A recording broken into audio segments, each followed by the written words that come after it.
जीवन में हर इंसान की खुशी की अपनी अपनी वजह होती है। कोई किसी को पाकर खुश होता है तो कोई अपनी पुरानी यादों को याद कर खुश होता है। सब अपने जीवन में खुश रहने की कोई ना कोई वजह ढूंढना चाहते हैं जिसके जरिए वह अपनी पूरी जिंदगी खुश रहकर निकाल सके।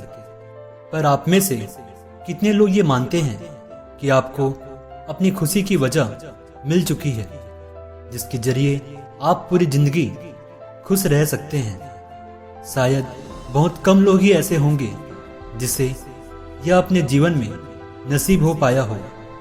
पर आज मैं जिस कहानी को लेकर आपके बीच आया हूं, यह आप सबके उस स्टेटस को जरूर चेंज करने वाली है। यह कहानी एक ऐसे उम्र के इंसान की है जो अपने जीवन के उस पड़ाव पर है जहां लोगों में इस तरह की भावना होती है कि इनका जीवन अब नीरस बन चुका है।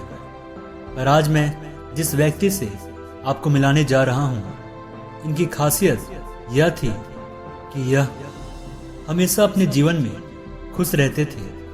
जो भारत के एक छोटे से गांव से थे, जिनका संबंध एक साधारण परिवार से था। वह अपने गांव में बुजुर्गों में सबसे बड़े उम्र के व्यक्ति थे।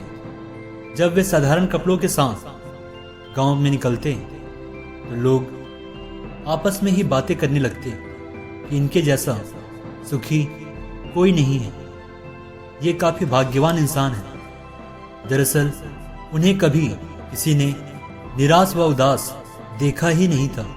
वे हमेशा अपने चेहरे पर एक हंसी के भाव के साथ रहते थे। एक दिन उन्हीं के गांव में हमेशा उदास रहने वाले एक युवक ने उस बुजुर्ग आदमी से पूछा, महोदय, आप हमेशा खुश कैसे रहते हैं? इसकी वजह क्या है? क्या मैं भी आपकी तरह हमेशा खुश रह सकता हूं?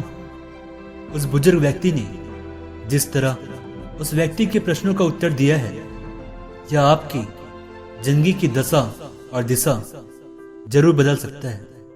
उस बुजुर्ग व्यक्ति ने कहा, बेटा, जीवन में अगर खुशी चाहते हो, एक बात जरूर गांठ बांध लो। इस दुनिया में तुम जो भी ढूंढोगे तुम्हें हमेशा वही मिलेगा। मैंने खुशी ढूंढी और मुझे खुशी मिली। लोग जब उस चीज को ढूंढ नहीं पाते तो फिर अपने को कोसते हैं, लेकिन मैंने उसे पाया है, इसलिए मैं तुम्हें बता पा रहा हूं। मेरे खुश रहने की पहली वजह यह है कि मुझे मानव जन्म मिला है। कहा जाता है मनुष्य जन्म पाने के लिए कई योनियों में जन्म लेना होता है, तब जाकर यह मनुष्य जन्म हमें मिल पाता है। मैं मनुष्य हूँ, इसलिए सभी तरह के सुखों का अनुभव कर पाता हूँ। और दूसरी वजह अब यह है कि मैं बूढ़ा हो गया हूँ। युवक ने पूछा, बूढ़ा होने में कौन सा सुख हो सकता है? क्या बूढ़ा होने पर भी कोई सुख प्राप्त कर सकता है?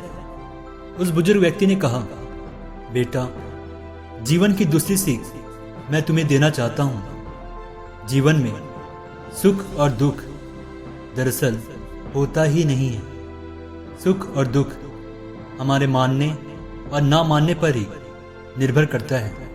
अगर तुम सोचते हो कि तुम दुखी हो तो जरूर तुम दुखी हो, पर जिस वक्त तुम यह सोचते हो कि तुम्हें कोई दुखी कर ही नहीं सकता, उस पल से ही तुम जीवन में खुश रहना सीख जाओगे। मैं अपने उम्र के इस पड़ाव पर सोचता हूँ कि बहुत से लोग कम उम्र में ही मर जाते हैं। उनकी तुलना में मैं कई गुना अधिक सुख पा चुका हूँ। मैं यह सोचकर ही खुद को भाग्यवान मानता हूँ। और साथ ही महत्वपूर्ण यह भी है कि मैं मरने के लिए हमेशा तैयार रहता हूँ, क्योंकि मुझे किसी भी बात का डर नहीं रहा, इसलिए मैं खुश रहता हूँ। उस बुजुर्ग व्यक्ति की बातें सुनकर उस युवक के चेहरे पर भी एक मुस्कान उभर आई, जिसे मुस्कुराता देख उस बुजुर्ग व्यक्ति ने कहा, बेटा, जीवन हमेशा खुश रहने का ही नाम है। तुम खुश रहकर दूसरों की जिंदगी में भी खुशियां भर सकते हो। क्योंकि इंसान के पास जो होता है उसे ही वह दूसरों को दे सकता है। और साथ ही तुम्हारे पास खुश रहने का अधिक बड़ा कारण यह भी है कि तुम अभी जवान हो। तुम अपनी उस यौवन ऊर्जा से परिपूर्ण हो जिसे जब तुम महसूस करोगे तो तुम्हें कोई भी निराश और उदास होने की वजह नहीं मिलेगी, क्योंकि यह युवावस्था ही बताती है कि तुम्हारे पास सब कुछ है। उस बुजुर्ग व्यक्ति की बातों ने युवक के जीवन में आशा का संचार भर दिया। दोस्तों, कहने के लिए यह कहानी जरूर है, पर यह जीवन की उस वास्तविकता को हम सबके समक्ष रख रही है जिसे चाहे तो हर मनुष्य अनुभव कर सकता है और अपने जीवन को सुखमय बना सकता है। हमने यह स्टोरी उन सभी बुजुर्ग व युवा लोगों को ध्यान में रखकर तैयार किया है जो अपने जीवन से निराश हो चुके हैं। हमें आशा है कि हमारी यह छोटी सी कोशिश आपके जीवन में बड़ा बदलाव ला सके, जिससे आप दूसरों को भी मार्गदर्शित कर सकें। धन्यवाद।